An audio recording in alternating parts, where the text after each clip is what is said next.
Querido irmão, querida irmã, bem-vindos a mais um encontro de Você faz parte da história de nossa paróquia, você faz parte da construção e da obra de evangelização na vida dessa comunidade, na cidade de Cianorte.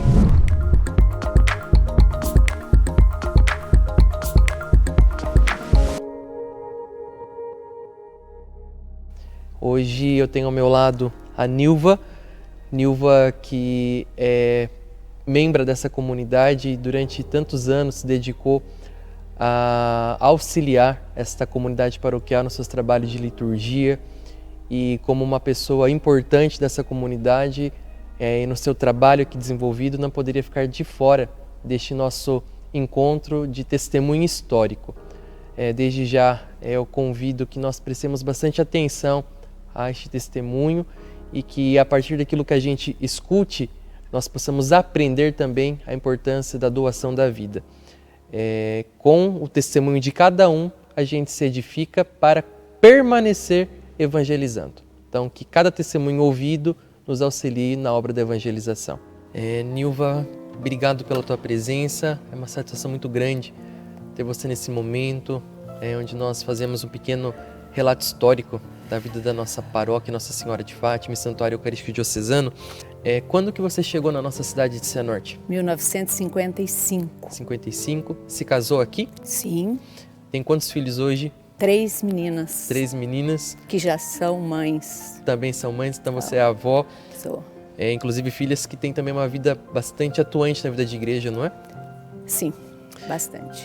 Nilva, então você é uma pessoa que chegou bem cedinho na nossa vida paroquial, então você pôde acompanhar o desenvolvimento também da nossa paróquia. E uma coisa que as pessoas sempre falam a respeito da nossa paróquia Nossa Senhora de Fátima, de modo geral da cidade de Cianorte, é que a nossa comunidade, os fiéis católicos, eles têm um senso muito vivo da fé, né? O senso da fé é muito vivo na comunidade, não somente aqui na paróquia Nossa Senhora de Fátima, mas de modo geral na cidade de Cianorte. Os fiéis sempre foram bastante atuantes. Muito. Além da construção do templo religioso, que é muito belo, nós podemos dizer que enquanto comunidade, enquanto corpo de Cristo, eles fazem uma comunidade também bela, sempre viva, atuante. Nunca faltou a participação de pessoas na vida da nossa paróquia, não é mesmo?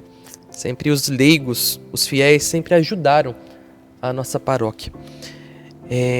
E você, Nilva, como uma pessoa atuante, você sempre acompanhou os trabalhos da nossa paróquia. Quanto tempo que você ficou à frente de uma coordenação da nossa paróquia? Coordenação fica até interessante a gente dizer, porque ela veio muito mais tarde. Não existia muito isso, né? A coordenação praticamente ela era do padre, isso lá no passado, e daí as pessoas iam entrando, iam fazendo, iam mostrando, ajudando, chamando, pedindo. Então é assim que acontece. Como coordenadora de liturgia, foi depois da diocese. Olha quanta diocese já está então, velhinha. Nós estamos no ano de 2021. Sim. A paróquia que acompanhou tantos padres passando por aqui, ela se tornou... religiosos, né? Exatamente, padres religiosos. De congregações religiosas. No ano de 91, que a Diocese de Umuarama enviou um padre diocesano. Então hoje fazem 30 anos que os padres diocesanos estão aqui na paróquia. E durante esses 30 anos você pôde então estar mais à frente então, do trabalho de liturgia na paróquia. Completamente à frente. E antes deste período, você já atuava? Já trabalhava? Muito. A gente trabalhava muito e depois você vai ouvir outras coisas de outras pessoas, né? A gente trabalhava imensamente e sempre tinha a parte celebrativa. Tudo tinha celebração, tudo. Eram muitas celebrações? Muitas celebrações. E Nilva, antes desse período, em quais áreas que você trabalhou na nossa igreja enquanto pastoral?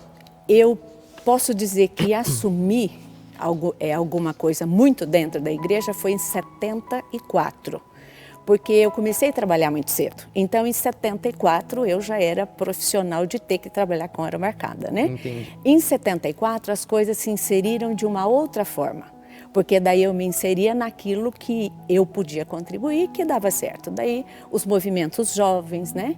Os encontros de jovens, tudo que a gente fazia, tudo virava festa, vamos a gente tem que dizer isso.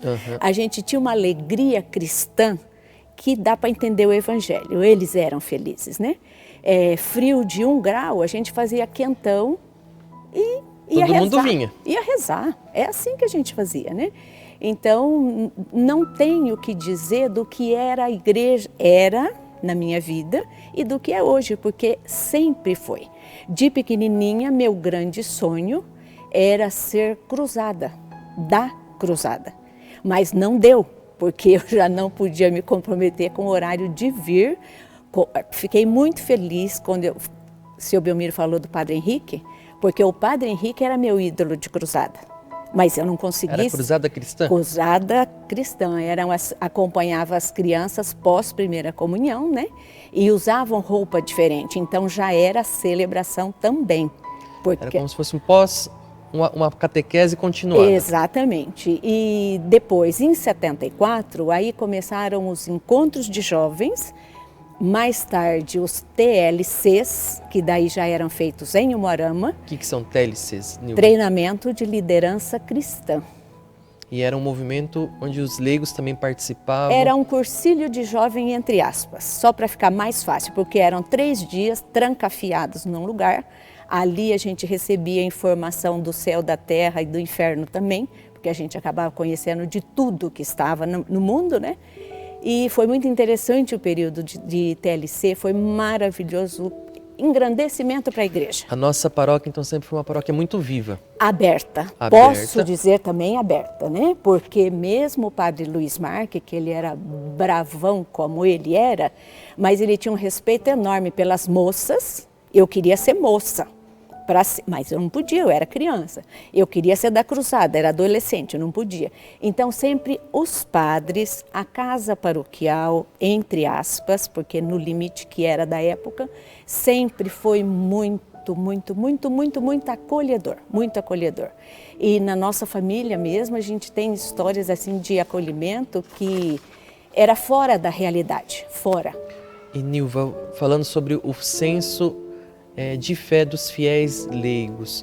Você que acompanhou isso desde o princípio. Qual que foi a importância, então, dos fiéis leigos, dos fiéis católicos, para o desenvolvimento da nossa igreja, da nossa paróquia? Eu acho que é cimento e tijolo mesmo, porque sem aquele povo não teria existido o que tem agora. E Nilva, ao longo desse tempo todo, quais foram, assim, os eventos, as celebrações mais relevantes, mais marcantes para você? O que mais te marcou ao longo desse tempo todo?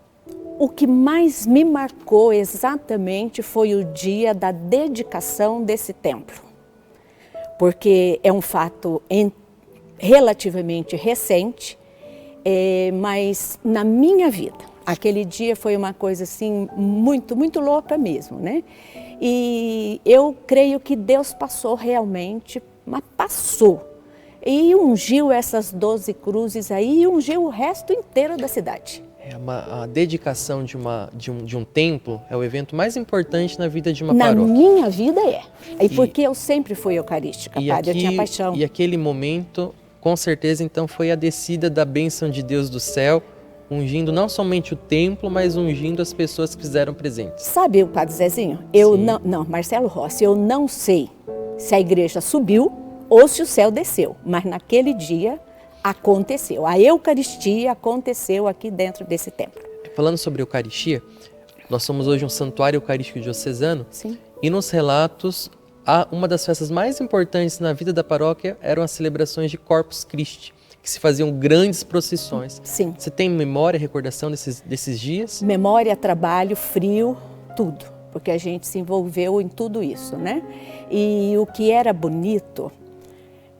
que é bonito na minha vida é separar antes da paróquia, antes de ter as outras filhas, porque essa paróquia tem filhas, né? As outras paróquias, quem pintava a rua? Não vinha do céu, era o povo que pintava. E eram os alunos. As escolas, as professoras cristãs pegavam esses alunos e pintavam a rua com eles e desenhava com eles e faziam. Então a gente tinha lá as crianças de catequese, que dá para dizer que eram menos na época, todas as crianças da escola, os jovens do ginásio, e era assim, era assim. Então retorna aquela pergunta, né? Era realmente uma comunidade viva, muito viva. E é um legado que persiste até hoje, né? Eu acredito nisso com toda certeza, acredito mesmo. Nilva, muitos sacerdotes de diferentes lugares, congregações, passaram por essa paróquia, né? Cada um deixou um pouquinho de si. Sim. E levou um pouquinho da comunidade. Sim. E todos, quase que unanimidade, dizem que foi um grande privilégio, e é um grande privilégio trabalhar aqui na Paróquia Nossa Senhora de Fátima e na cidade de Cianorte como sacerdotes. Verdade, sem dúvida. Você tem memória dos padres verbitas, dos claretianos, dos derronianos que passaram por aqui? Do Verbo Divino eu tenho mais só do Padre Luiz e do Padre Henrique, e daí eu foge um pouquinho, daí eu já lembro dos claretianos. Os claretianos a gente se envolvia também, só que daí eu mais indiretamente, porque eu não encaixava na idade dos claretianos, porque eles trabalhavam mais com os adultos, né? Os marianos, as filhas de Maria e a comunidade de uma outra forma. Então, dos claretianos não me lembro muito. A partir do primeiro padre do Sagrado Coração de Jesus, aí...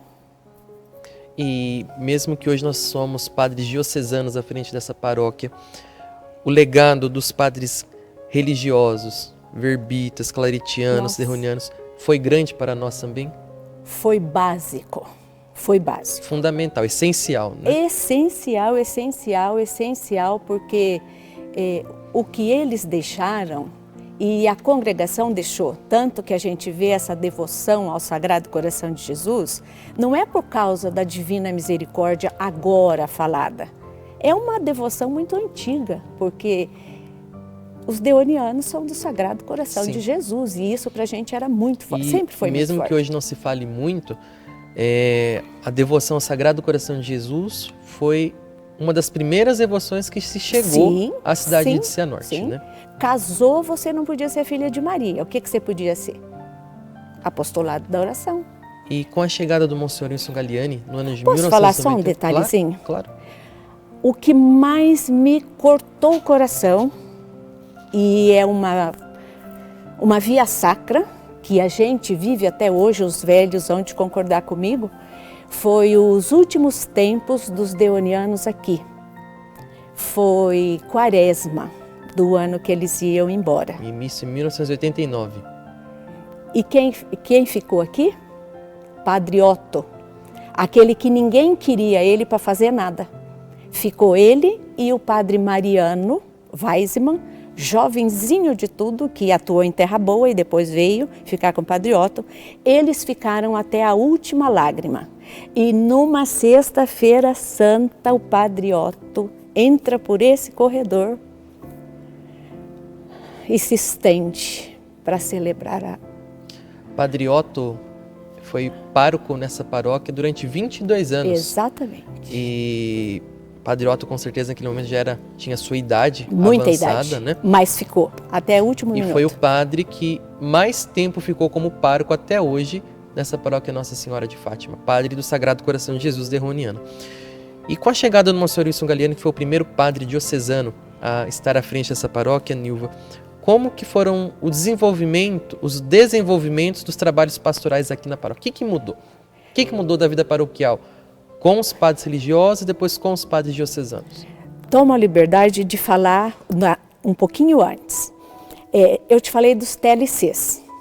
Eu fiz TLC em Umuarama e da minha equipe tinha um jovem que chamava Wilson Galliani e era cartorário.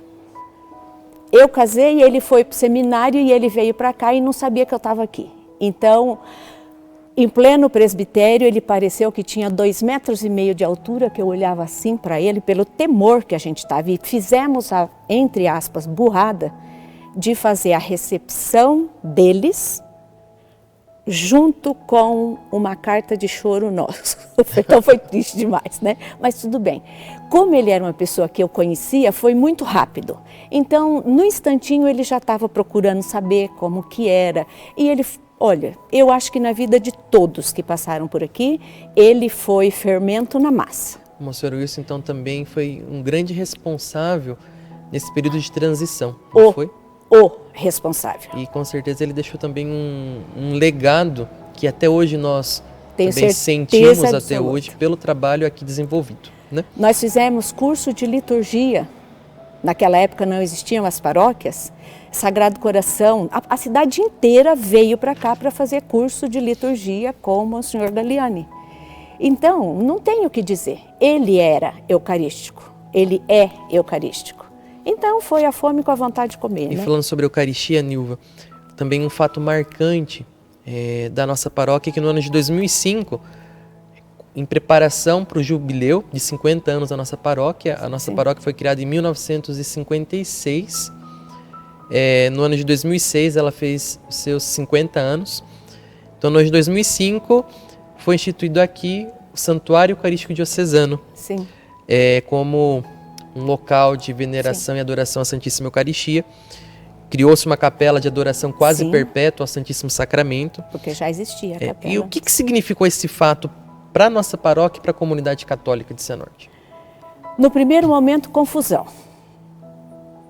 Porque ninguém sabia o que era santuário eucarístico. O que é um santuário? A gente tem uma igreja, a gente tem um templo e tínhamos a capela de adoração, porque a capela já existia com o Galliani. A época da criação já é Padre Orlando. Então foi uma época de muita confusão, a devoção não chegou, nem o impresso a gente sabia fazer, o que ia escrever naquele impresso. Então foi uma coisa muito louca, sabe? E com o tempo foi se criando uma devoção à Santíssima Eucaristia. Foi se polindo, eu acho que foi polindo. E hoje nós temos a identidade já de uma paróquia Sim. que tem devoção à Santíssima Eucaristia. Sim. Só que nós temos foto de padroeira com a Eucaristia do século passado. Atrás da padroeira, aquela grande Eucaristia. Então, sempre houve um casamento muito bonito de Nossa Senhora com a Eucaristia. Eucaristia é o sacramento, ápice maior da vida da igreja, é a fonte e o ápice da vida da igreja.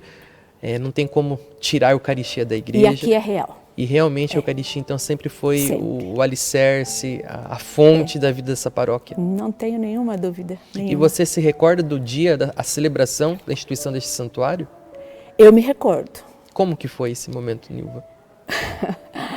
Olha, Dom Vicente foi a coisa mais maravilhosa, porque na época foi Dom Vicente, né, a instituição. Era nosso bispo diocesano, Dom Vicente Ele Costa. Ele era. E ele tinha uma alegria que era louca. E ele disse assim, preparem a celebração. Então, nós preparamos a celebração.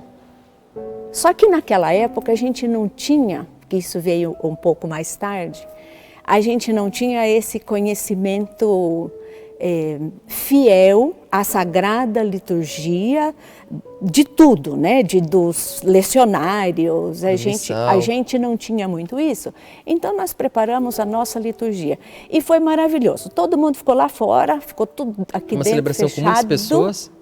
Muita gente, muita gente. Rezamos um salmo antes de entrar, para sentir que a gente estava no santuário, só que a cabeça do povo extremamente perdida. Por quê? A Eucaristia passou a ser lá. Dava a impressão que o santuário da Eucaristia era ali, que a devoção seria ali. E qual foi a oportunidade de fazer o santuário da Eucaristia ser aqui e ali? Ali é uma perpétua, aqui a gente está direto. Então, não sei, aí foi Deus mesmo, sabe? Porque foi uma Babel, virou uma confusão, mas ficou tudo assim. Eu acho que esse trazer essa limpeza da Eucaristia na vida da pessoa é fruto do santuário eucarístico, eu não tenho dúvida nenhuma, não tenho. E Nilva, as futuras gerações que virão ainda, o que você poderia dizer a essas pessoas sobre Paróquia Nossa Senhora de Fátima e Santuário Eucarístico Diocesano? A importância enquanto paróquia e enquanto santuário? Eu não consigo separar a igreja do endereço de uma pessoa. Então, mudou para Cianorte, é cianortense. E tem que vir aqui, tem. E é uma coisa tão engraçada que eles vêm. Eles vêm às vezes para conhecer, para ter toda essa beleza do santuário, né? E a Eucaristia presente na vida das pessoas, eu posso ver que está cada dia mais. E digo mais, os frutos da Eucaristia, os frutos, estão chegando em abundância, porque na minha vida, se eu for contar, a Eucaristia tem coisas assim, não dá para explicar, não dá. E com isso, Padre, amorizou o Padre. Por quê? Sem Padre não tem Eucaristia. Exatamente. Você detesta o Padre e a Eucaristia, cadê? Sem o Padre não tem Eucaristia. Então eu acho que isso assim é uma coisa muito importante na vida da comunidade, que nós passamos a amorizar cada padre que passou por aqui. Defeitos, todos têm qualidades muito mais. E isso foi muito bom para grande paróquia mesmo, né? E para os que não são paróquia nossa, gente da cidade mesmo, né? Lembra? Nossa, então eu vejo que aqui é uma grande casa de vida. A Eucaristia é remédio. A Eucaristia é fonte. E graças a Deus nós estamos conseguindo isso. Nós não, Deus através da gente, né? Então é para dizer para as pessoas que venham viver da Eucaristia. Venham olhar para Nossa Senhora como mãe da Eucaristia também. Nossa. E isso também é muito claro agora. Que Nossa Senhora é mãe da Eucaristia. Não era claro isso. Ela era Nossa Senhora. A Eucaristia era do filho dela. Hoje em dia, não. Ela é realmente a primeira que teve contato com a Eucaristia, né? Isso é muito lindo. Nilva, muito obrigado pelo teu relato, pelo teu testemunho, pela tua vida. Que Deus também te recompense por todo o teu trabalho doado, tá bom? Por cada ação, cada palavra que ao longo de todo esse tempo que você está aqui na nossa paróquia, você pôde deixar às pessoas. Que Nossa Senhora, Mãe de Jesus, Mãe da Eucaristia, sim. Senhora de Fátima, Senhora de Cianorte, também te acompanhe durante todos os passos que você ainda dará em vida e derramando as graças sobre a tua vida e sobre a tua família, tá bom? E acho que veio um depósito tão grande de graça que eu já sinto que tudo foi pago. Eu estou vivendo de lucro. Exatamente tudo isso. Foi pago, eu estou vivendo de lucro, entendeu? Não precisa pedir, não precisa querer, já está aí. Então, é abrir os olhos da fé mesmo. Obrigado. Deus te abençoe, Nilva. Amém.